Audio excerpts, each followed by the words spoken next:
आम्ही अर्धवट सहभागी झालो आहे असं आम्ही म्हणतो. अर्धवट याच्यासाठी की NCP आणि उद्धव ठाकरे शिवसेना हे प्रादेशिक पक्ष आहेत आणि त्याच्यामुळे प्रादेशिक पक्षामधला निर्णय ते घेऊ शकतात. तर त्यांनी तो निर्णय घेतला. काँग्रेस पक्षाचा जो आहे, कोणाबरोबर समझोता करायचा, कोणाबरोबर समझोता करायचा नाही, हा AICC किंवा काँग्रेसचे अध्यक्ष किंवा नेते त्यांचा असणारा इश्यू आहे केंद्र शासनाचा. जे काही रमेश चिंताल जे त्यांचे असणारे प्रभारी आहेत, त्यांच्याशी माझं जे बोलणं झालं, त्या बोलण्याच्या ह्याच्यामध्ये आम्ही तुम्हाला निमंत्रण देतो MBAमध्ये यायला, आणि त्या पद्धतीने त्यांचं पत्र आमच्याकडे आलं. आता सहभागी घ्यायचा निर्णय हा राज्य शासनाला आहे का, हा आम्ही प्रश्न उपस्थित केलेला आहे. पण आम्ही त्याच्यावरती अडून बसणार नाही आहोत. चर्चा ही चालू राहील, याबद्दल दुमत नाही. आणि म्हणून आम्ही म्हणतो अर्धवट आमची एंट्री आहे, पूर्ण एंट्री नाही आहे.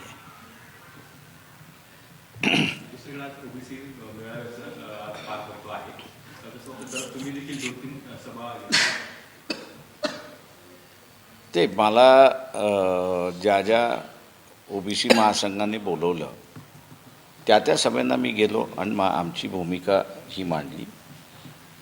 मराठा समाज आणि OBC यांच्यामध्ये तेढ होणार नाही या दृष्टिकोनातून माझा असणारा पूर्णपणे प्रयत्न आहे. काही OBC नेत्यांना तो तेढ जाणीवपूर्वक निर्माण करायचा आहे आणि म्हणून मागणी मी जसं मागणी मागण्याचा अधिकार कुठल्याही समाजाचा आहे, कुठल्याही समूहाचा आहे. मान्य करायचा की न करायचा हा राज्य शासनाचा आहे.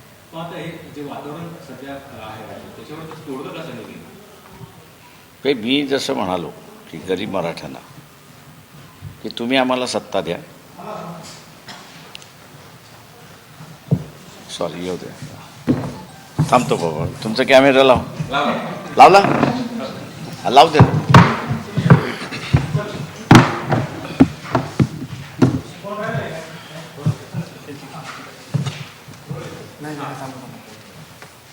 हे कुठले चॅनल?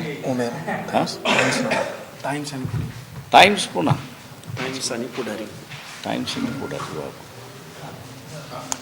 कॅमेरा लावायचा आहे की ते सुरू का? ओके.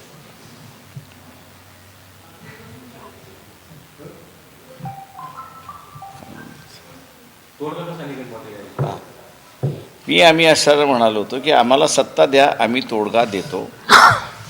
त्या तोडग्यामध्ये OBCचं आरक्षणाचं ताट वेगळं असेल आणि मराठा समाज यांचं असणारं ताट वेगळं असेल.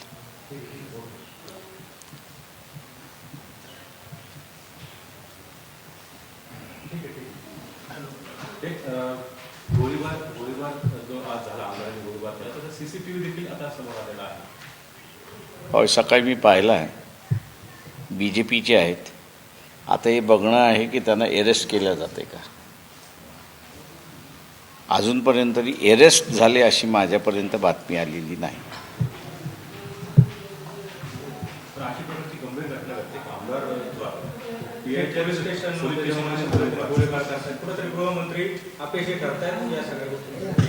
मी असं म्हणे पूर्ण शासनच अपयशी ठरते.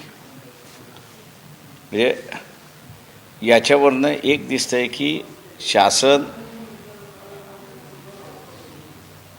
हे आमदारांवरती डिपेंड आहे. आमदार हे राजे झालेले आहेत आणि त्यांना जसं पाहिजे तसं ते शासनाला झुकवतात आहेत.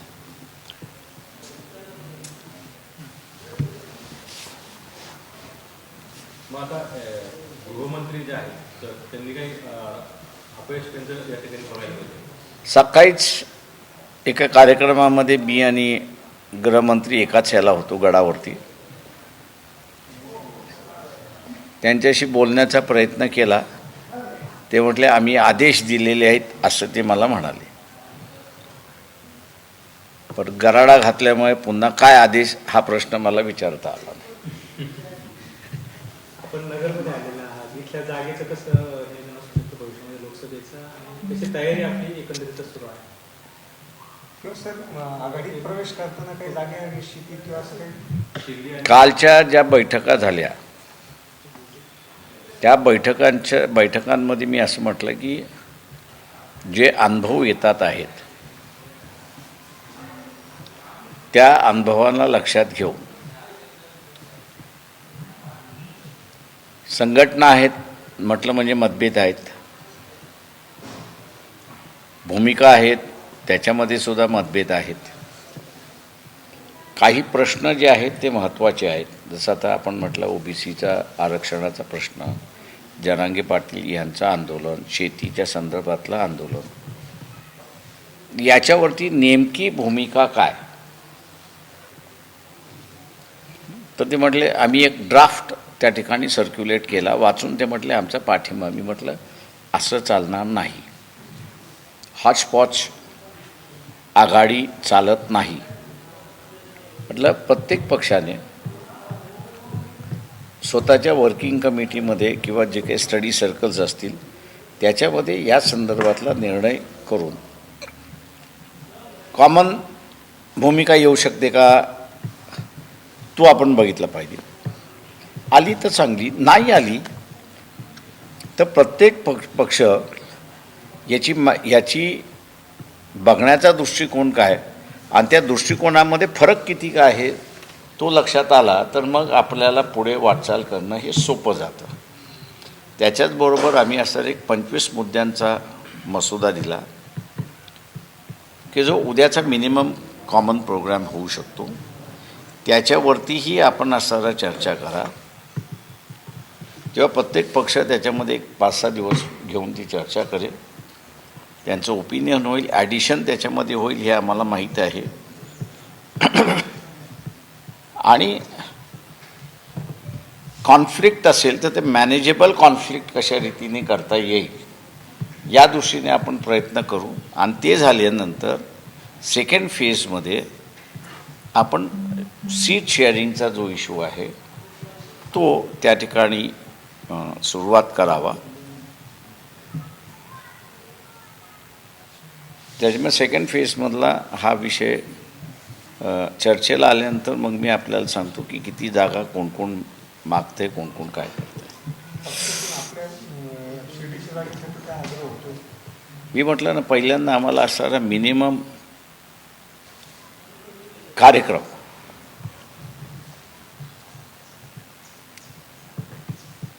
याच्यावरचं एकमत हा चुकीचा शब्द आहे, पण अंडरस्टँडिंग, समझोता.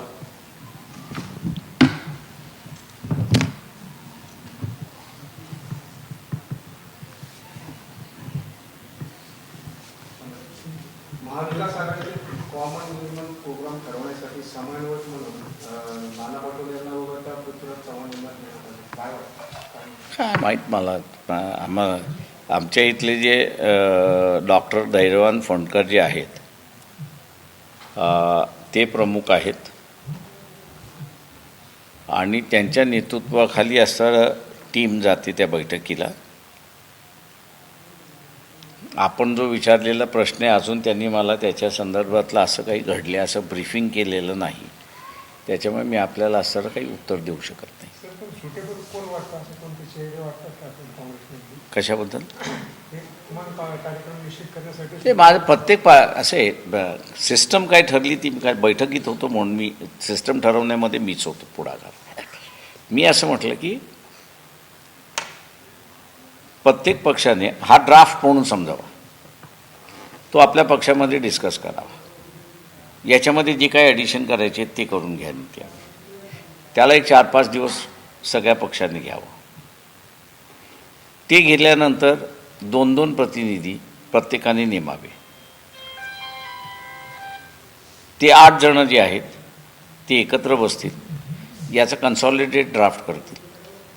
ज्या इश्यूवरती कॉमन आले त्या इश्यूवरती कॉमन करतील, ज्या इश्यूवरती डिफरन्स आला आहे त्या इश्यूवरती मग डिफरन्स सेनेचा काही आहे, काँग्रेस म्हणजे उद्धव ठाकरे सेनेचा काही आहे, वंचित बहुजन आघाडीचा काही आहे, NCPचा काही आहे, काँग्रेसचा काही आहे, असं तो जॉर्डान एक चार्ट होईल त्या ह्याच्यामध्ये.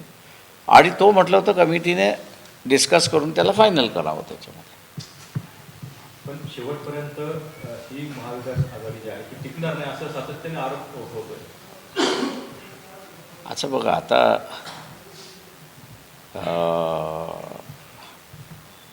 आघाडीतल्या घटकांनी ठरवायचं आहे एकत्र राहायचं की न राहायचं. आतापर्यंत तरी मला असं दिसते की एकत्र राहायचं ठरते. उद्याचं काय आहे ते सांगता येत नाही. तुम्हाला असा विश्वास वाटतो की शेवटपर्यंत टिकतील? काल ज्या अर्थी माझं म्हणणं असं आहे की त्याच्या आदल्या मीटिंगमध्ये ड्राफ्ट जो आम्ही सर्क्युलेट केला होता तो चर्चेला घेतल्यात आला. आणि त्याच्यामधले मोदी व्यतिरिक्त कार्यक्रम असला पाहिजे हा जो मुद्दा आला तो तिथे एक्सेप्ट करण्याचं म्हणजे मला थोडंसं जुळवण्याचं दिसतंय असं मला दिसतंय म्हणजे त्या ह्याच्यामध्ये. आता शेवटी काय होणार ते कळता येणार नाही. जोपर्यंत आमचं सेकंड स्टेज होत नाही सीट शेअरिंगचं आणि त्याच्यामधलं एक्सेप्टेबल फॉर्म्युला सगळ्यांना निघत नाही तोपर्यंत आपली शंका आपण व्यक्त करत राहू. काँग्रेसमधले काही आमदार जे आहेत तर ते अजित पवार गटामध्ये जाणार असतात. कुठेतरी भाजपकडून पुन्हा पक्ष फोडण्याचा, काँग्रेस फोडण्याचा प्रयत्न सुरू होतो. तो तर बायांना BJPचा पास्ट गेमच आहे. पक्ष फोडणं हा त्यांचा पास्ट टाईम गेमच आहे. तो लालकृष्ण अडवाणी यांना भारतरत्न जाहीर झाला. माझं म्हणणं असं आहे की तुम्ही त्यांना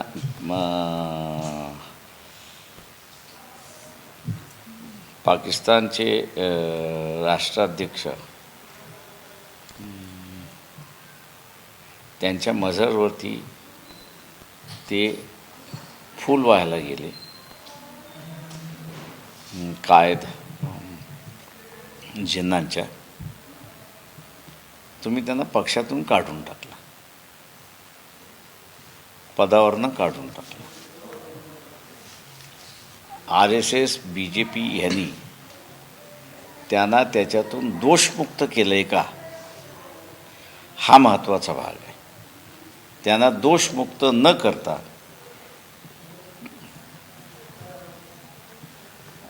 भारतरत्न देणं हा एक फार मोठा फ्रास आहे असं मी त्या ठिकाणी मानतो.